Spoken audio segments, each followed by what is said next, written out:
Bonjour chers collègues, j'espère que vous avez un bon début d'année 2021 jusqu'ici et que tout comme moi vous êtes prêts à relever les défis de la nouvelle année. Je profite de cette première infolette PL29 de 2021 pour vous faire une mise à jour des différents travaux entourant la modernisation du domaine bucco-dentaire et également pour répondre à certaines de vos questions. Concernant les travaux interordres, donc les 4 ordres du domaine bucco-dentaire travaillent présentement sur le guide explicatif de la loi 15. Je vous en avais parlé.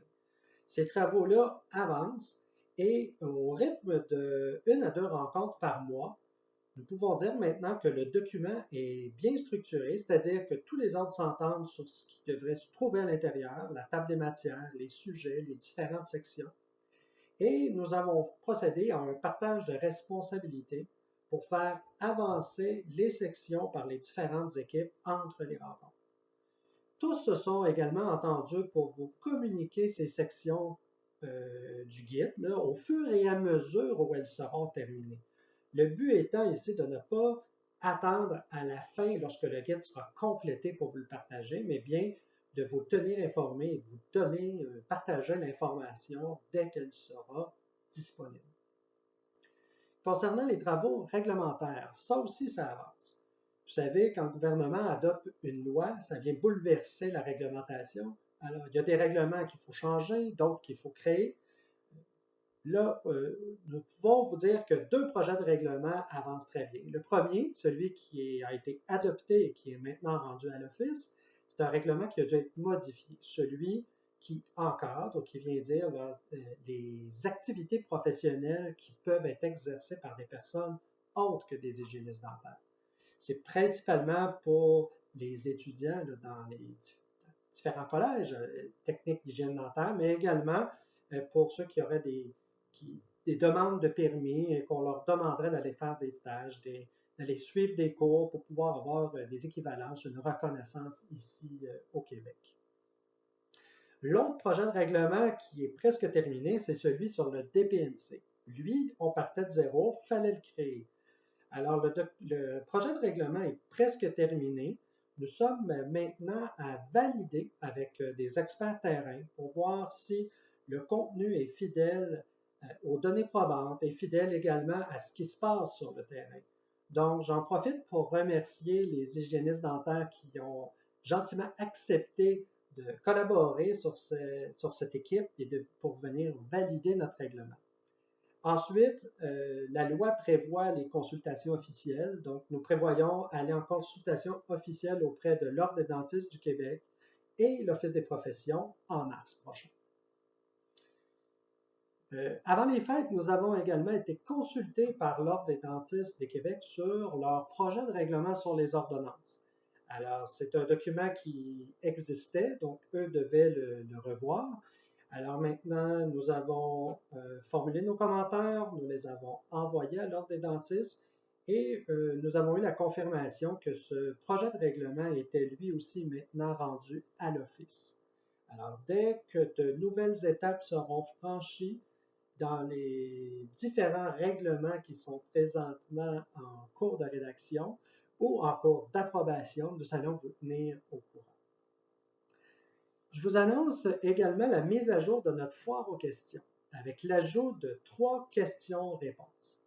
D'ailleurs, pour faciliter la recherche sur le site web, nous avons ajouté une tuile nouvelles questions. Alors, 2 façons maintenant de s'y retrouver. Vous pouvez toujours y aller par thème, donc vous choisissez une catégorie et vous avez l'ensemble des questions-réponses associées à cette catégorie. Mais vous avez aussi la nouvelle section nouvelles questions avec la date, évidemment, où les questions-réponses ont été ajoutées.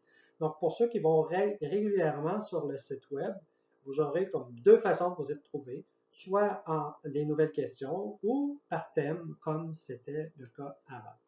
Nous croyons que au fur et à mesure que les questions-réponses vont s'ajouter, ça va vous permettre d'avoir meilleure gestion de ce que vous avez lu ou de ce qui vous reste à lire. Parlant de questions, j'en partage une avec vous aujourd'hui. est-il possible d'opérer un cabinet d'hygiène dentaire dans sa résidence? Nous avons eu cette question-là lors de ma conférence en novembre, mais la boîte PL29 a reçu également cette question. Alors oui, c'est possible pour l'hygiéniste dentaire d'exercer dans sa maison en milieu résidentiel. Mais ce qui est important, il faut quand même aller se renseigner. Il y a quelques informations à aller chercher avant de procéder à des achats ou à des grosses rénovations. Premièrement, il faut vérifier avec la réglementation municipale. Est-ce que le zonage municipal vous permet d'avoir des activités commerciales dans votre résidence? Si vous n'avez pas cette information, communiquez avec votre municipalité afin de pouvoir valider cette information qui est, selon moi, la première étape. Ensuite, si vous le pouvez, il faut s'assurer que la disposition des lieux où vous allez faire votre cabinet d'hygiène dentaire respecte le règlement sur les cabinets et les effets de l'OHDQ.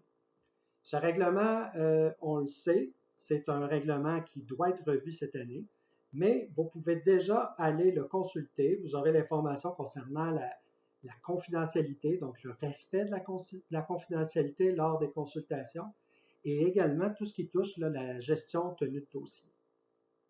Dernièrement, il ne faut pas oublier les normes professionnelles en matière de prévention et de contrôle des infections. Vous savez, dans votre maison, si vous faites votre cabinet d'hygiène dentaire, il faut quand même respecter tout ce qui concerne la disposition des déchets biomédicaux, mais également sur la prévention et le contrôle des infections. Vous le savez, il y a un document d'information qui est disponible sur notre site web. Je vous invite à aller le revoir si vous ne l'avez pas lu dernièrement. Ça aussi, ce document-là est présentement en cours de révision et puis dès qu'il y aura des nouveautés, vous serez informés. C'est facile à trouver sur notre site web dans la documentation. Si vous avez d'autres questions, gênez-vous pas, écrivez-nous pl29@ohdq.com. Ça va nous faire plaisir de répondre à vos questions. Entre-temps, je vous souhaite une belle fin de journée et je vous remercie de votre attention.